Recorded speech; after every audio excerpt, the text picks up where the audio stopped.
భాగంగానే అసలు ఈ గోదావరి జలాలు అనుసంధానం చేసే బీజం పడ్డదే కేసీఆర్ గారి కాడ నుంచి. Welcome it. ఆయన కూడా ఆ రోజు వెల్కమ్ చేసిండు.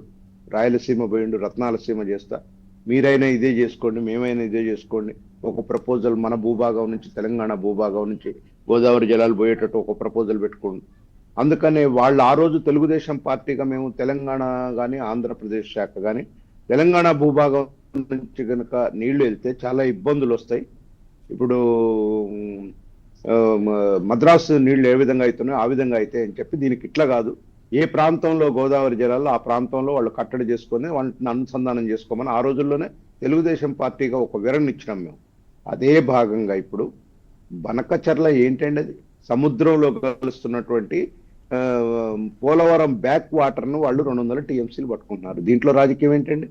అయినా అప్పర్ స్ట్రీమ్ లో, లోయర్ స్ట్రీమ్ లో ఉన్న వాళ్ళు, రైపేరియన్ రైట్స్ ఉన్న వాళ్ళు వరదలు వచ్చినప్పుడు ఈస్ట్ వెస్ట్ మొత్తం కూడా దెబ్బతినిపోతాయి. గోదావరి జలాలు విపరీతంగా 2-3 వేల టీఎంసీలు కలుస్తాయని చంద్రశేఖరరావు గారు చెప్పినారు, మనం చెప్తున్నాం, రికార్డ్స్ చెప్తున్నాయి.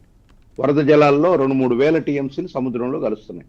ఆ వరదలు వచ్చినప్పుడు వాళ్ళు దానికి అనుభవించేది, ఆ వరదలను అనుభవించేది, నష్టపోయేది కూడా ఆంధ్రప్రదేశ్ ప్రభుత్వమే. అట్లాంటి వరదల్ని వచ్చే దాంట్లో నుంచి 200 టీఎంసీలు, ఇది normal subject, very very normal subject. రెండోది, మనం ఫైట్ చేయాల్సింది ఎక్కడండి? అసలు ఇవాళ గోదావరి జలాలు కానీ కృష్ణా జలాలు కానీ ఉమ్మడి రాష్ట్రంలో 3 రాష్ట్రాలకు పంపిణీ చేశారు. కర్ణాటక, మహారాష్ట్ర, ఆంధ్రప్రదేశ్, ఉమ్మడి ఆంధ్రప్రదేశ్. ఆంధ్రప్రదేశ్ను విడిపోయిన తర్వాత, తెలంగాణ విడిపోయిన తర్వాత విభజన చట్టంలో ఇచ్చిన అంశాలు తప్ప ట్రిబ్యునల్స్ లో ఏది డివైడ్ కాలేదు, ఏది డిసైడ్ కాల. అనామతుగా ఎఫెక్ట్స్ ముందు ఒక కృష్ణా వాటర్ ఒక్కటి ఏదో 299 టీఎంసీలు, 512 టీఎంసీలు అని చెప్పి ఇద్దరు ముఖ్యమంత్రులు, చంద్రశేఖరరావు గారు, చంద్రబాబు గారు, ఇద్దరు సంతకాలు పెట్టుకున్నారు. అదే నడుస్తుంది 11 ఏళ్ల నుంచి. రెండో విషయం నేనేం చెప్తా అంటే, ఇవాళ సెమీ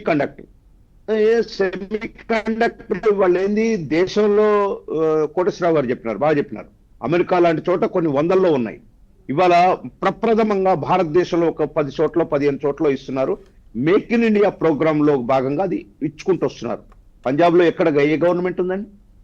ఒరిస్సాలో మొన్న వచ్చింది గవర్నమెంట్, కానీ గత 5 సార్లుగా బిజు పట్నాయక్ కదా పరిపాలించింది. ఇవాళ ఆంధ్రప్రదేశ్కి ఇచ్చారు. నేను అడుగుతున్నా, ఆంధ్రప్రదేశ్కి ఇచ్చేసారు, తెలంగాణకు డిమాండ్ చేయండి. మీరు 10 ఏళ్ళు ఏం చేశారు? మిత్రుడు అంటుండు 10 ఎకరాల భూమి పెట్టాం, మహేశ్వరంలో పెట్టామని. ఏది మీరు ఎన్నడూ కూడా సెమీ కండక్టర్ గురించి కనీసం ఒక్కనాడు కూడా, గత 10 ఏళ్లలో ఒక్కనాడు కూడా చర్చ జరగాల రాష్ట్రంలో?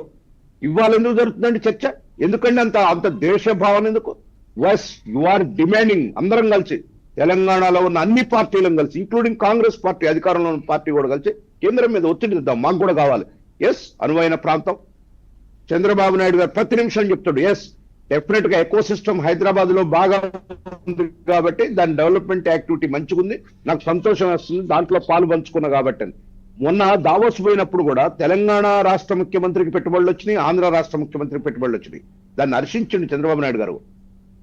ఆంధ్ర రాష్ట్రం కన్నా వచ్చి ఎక్కువ పెట్టుబడులు తెలంగాణకే వచ్చినాయి, హర్షించుండు. Because of the system.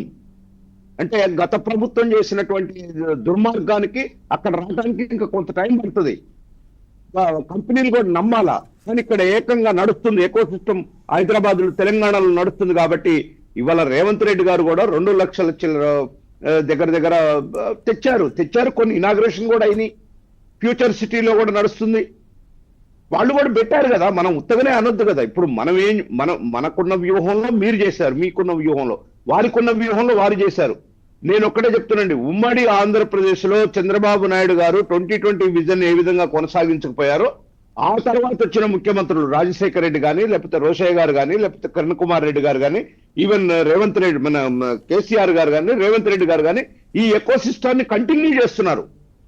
That's why ఇవాళ మన జీడిపి రేటు ఇదంతా, హైదరాబాద్ గ్రోత్ ఇదంతా ఉందంటే కారణం ఏంటంటే ఒక ముఖ్యమంత్రి తర్వాత ఒక ముఖ్యమంత్రి ఆ పాలసీస్ కానీ, ఆ తీసుకొచ్చిన ఎండార్స్మెంట్ కానీ, అవన్నీ తెలుగుదేశం మేం చెప్పుకుంటూ పోతుంటే, తెలంగాణ బిఆర్ఎస్ రాష్ట్ర సమితి మట్టికి మళ్ళొక్కసారి సెంటిమెంట్ ని బయటకు తీసుకొస్తారు. నేను అంటున్నా, బిఆర్ఎస్ ప్రతిపక్ష పార్టీగా మీరు ఏం డిమాండ్ చేయాలా?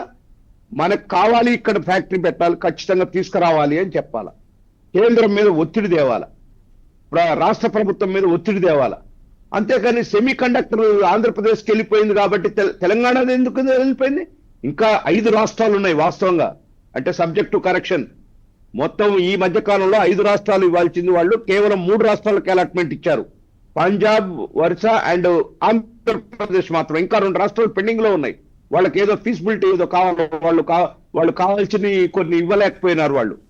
ఇవాళ లెట్ దెమ్ తెలంగాణ మనం అడుగుదాం, తెలంగాణకు మాకు కావాలా, మాకు సరైన ప్రాంతం, ఇంటర్నేషనల్ బ్రాండ్ ఉంది ఇవాళ ప్రపంచంలో, భారతదేశంలోనే నెంబర్ 1 క్యాపిటల్ గా అవుతుంది హైదరాబాదు.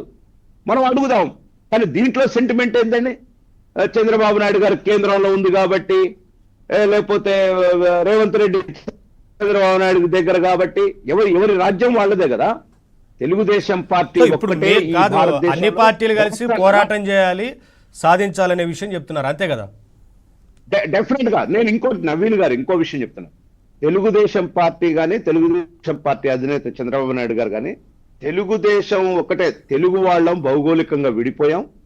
2 రాష్ట్రాల్లోనే కాదు, ప్రపంచంలో ఎక్కడున్నా తెలుగువాడి వాణి వినిపించాలా, తెలుగువాడి గ్రోత్ రేట్ ఉండాలనేది వారు మాట్లాడుతున్నారు. మీరు చూస్తున్నారో లేదో, 2047 విజన్ లో కూడా అదే చెప్తున్నారు వారు. ఇవాళ తెలుగు వాళ్ళు అనేక దేశాల్లో జీడిపిలు పెంచడానికి కూడా ఉపయోగపడుతున్నారు. తెలుగువాడి సత్తా అంటున్నాడు ఆయన. ఆంధ్రప్రదేశ్ అంటలా